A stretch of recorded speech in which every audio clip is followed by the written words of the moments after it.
Lambung kan tugasnya udah memecah, Mm-mm. kenapa harus repot-repot dalam tanda kutip dipecah duluan di mulut? Kan bisa toh kalau kalau misalkan makan cepet-cepet nih belum kekunya sempurna, kan toh sama lambung juga dipecah lagi. Tapi kerja lambung jadi lebih berat Berat. kan. Yang tadinya harusnya udah lumat, Mm-mm. sampai di lambung, misalnya wortel yang Mm-mm. tadinya gede-gede, Mm-mm. nyampe di lambung udah hampir setengah bubur. Jadi di lambung tinggal gampang, Meringankan. nguleknya tinggal dikit gitu. Berarti nggak boleh ya kalau lambung tuh kerja terlalu keras gitu ya, karena makanan yang kita Ya masukkan tuh kasihan belum terlalu. lambungnya, capek nanti Nah, hidupnya berat.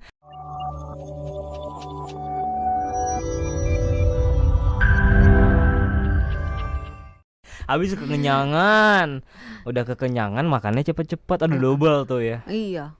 Tadi kan Terus untung nggak langsung baring. ah kalau Kalau langsung langsung baring baring double. bisa jadi asam lambungnya naik ke atas. Emang kenapa sih dok nggak boleh makannya tuh cepet-cepet?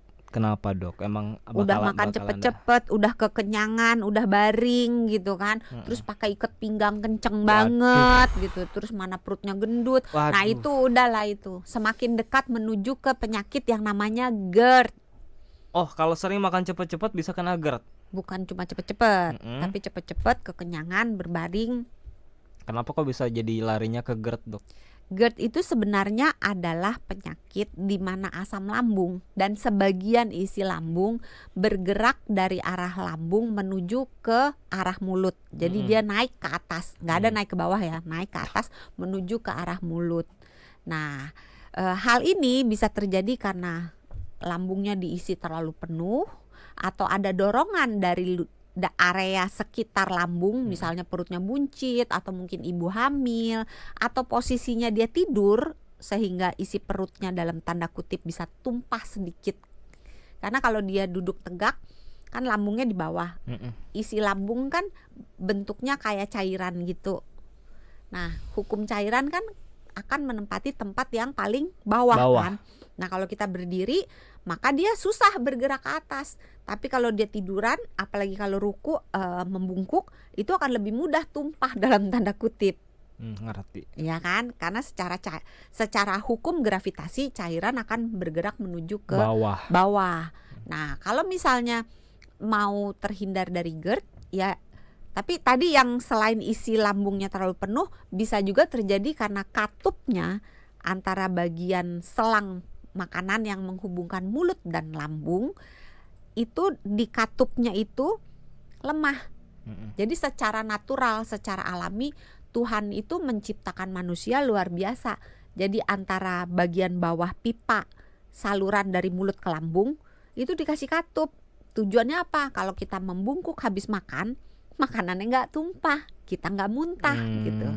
Nah, pada beberapa orang katup ini lemah. Misalnya kalau kebiasaan merokok atau kebiasaan minum alkohol atau makan beberapa jenis makanan tertentu itu bisa melemahkan katup Katup. ini.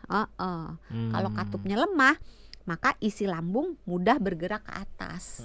Kalau dia bergerak ke atas, jadilah penyakit GERD. GERD. Kalau dia sering, lebih dari 2 kali seminggu. Tapi kalau cuma sekali-sekali, misalnya pas lagi ditraktir sama temen, terus kekenyangan gitu, atau habis AIC, habis makan all you can eat, terus kekenyangan sekali-sekali aja, itu namanya asam lambungnya naik. Tapi belum penyakit. Tapi ketika naiknya itu menjadi rutin, GERD lah. maka jadi GERD. Tadi kan dokter bilang kalau makannya mindful, misalkan katakanlah 20 menit, kan jarang ada yang kekenyangan ya. Berarti kekenyangan itu biasanya efek dari orang-orang yang sering makan cepet gitu, mungkin kurang lebih ya, kemungkinan condongnya. Harus disertai dengan penuh dan lambungnya asam. Jadi kalau dia makannya cepet tapi nyicil, bisa aja nggak kena GERD. Misalkan makannya cepet, abis tapi itu cuma seperempat piring seperempat gitu. abis itu melakukan aktivitas lain. Kayak Terus saya nanti misalkan makan lagi. kayak misalkan saya lagi Nyicil siaran kan nih itu ya, judulnya kan. nyicil kan. Ini mau ngomong dulu, abis itu makan. Sekarang itu. ngomong dulu ayo. Nanti makan lagi Nah ya. ini ngomong ini makanya tadi bolak-balik ngambil. Karena makanannya belum habis ya. Kalau kita makan terlalu cepat nih dok, apa sih yang sebenarnya terjadi di dalam sistem pencernaan kita? Makanannya itu belum hancur dengan Sempurna. cukup baik. Oke. Karena fungsi lambung itu kan sebetulnya menghaluskan makanan yang sudah dihaluskan oleh gigi. Jadi Oke. kita di dalam mulut kita itu proses pencernaan sudah dimulai dengan enzim pencernaan. Oh ya, di mulut ya. Nah, Masih ingat belajar. dulu kalau zaman dulu Iya, SD tuh ya belajar. suruh ngunyah nasi gitu kan. Coba nasinya rasanya apa? Lama-lama kan kalau dikunyah nggak ditelen-telen lama-lama manis kan. Manis. Nah itulah kerjanya enzim di air ludah.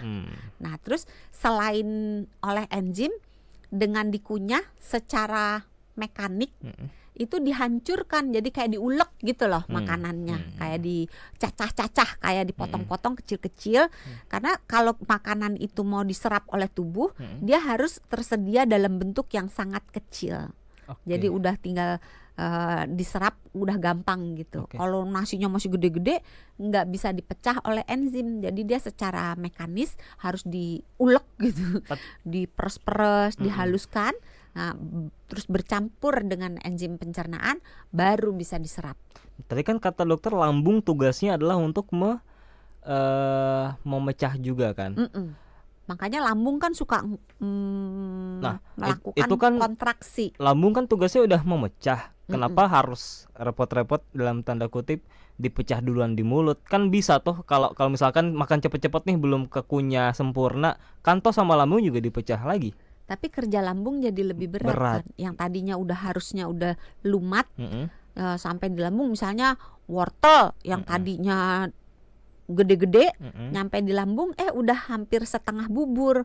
Jadi di lambung tinggal gampang, nguleknya tinggal dikit gitu. Berarti nggak boleh ya kalau lambung tuh kerja terlalu keras gitu ya, karena makanan yang kita masukkan tuh belum terlalu capek nanti. Hidupnya berat.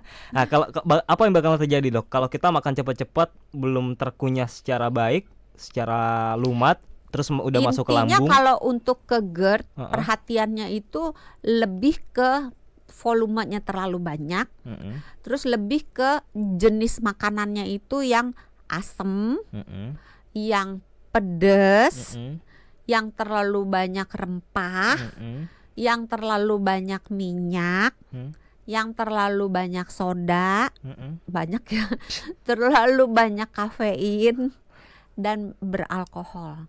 Nah, termasuk makanan-makanan yang difermentasi yang sifatnya asam. Itu kalau dalam jumlah besar, jadi kalau pedesnya cuman ya cabai 1 misalnya masih oke. Tapi anak zaman sekarang kan kalau makan ya cabenya itu 1 genggam gitu. Jadi kasihan perutnya, itu bisa berujung pada peningkatan asam lambung. Kemudian peningkatan asam lambung itu kalau dia banyaknya di lambung, itu dia bisa jadi sakit emah. Beda lagi tuh ya. Beda. Tapi kalau misalnya asam lambungnya itu nggak cuma diem di lambung, dia naik ke atas, jadi asam lambung naik. Kalau asam lambung naiknya itu kejadiannya lebih dari 2 kali dalam seminggu, jadilah penyakit asam lambung. Penyakit asam lambung itulah yang kita kenal sebagai GERD. GERD itu sebetulnya singkatan gastroesophageal reflux disease. Jadi berbalik gitu, berbalik ke atas.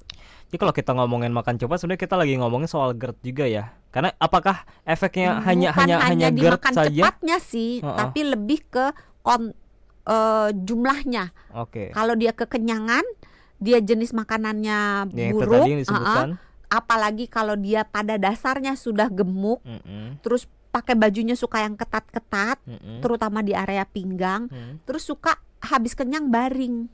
Nah itu yang jadi sebenarnya ada hal-hal lain yang perlu diperhatikan selain makan cepat juga itu tadi ya. Jangan sampai kekenyangan. Terus kalau makan cepat aja, tapi dia misalnya makannya nggak pedes, nggak asem, itu pantangannya yang tadi itu nggak sebenarnya nggak apa-apa juga ya. Bukan nggak apa-apa juga. Nggak seberbahaya. Nggak seberbahaya kalau semuanya tadi itu di absen ada semua.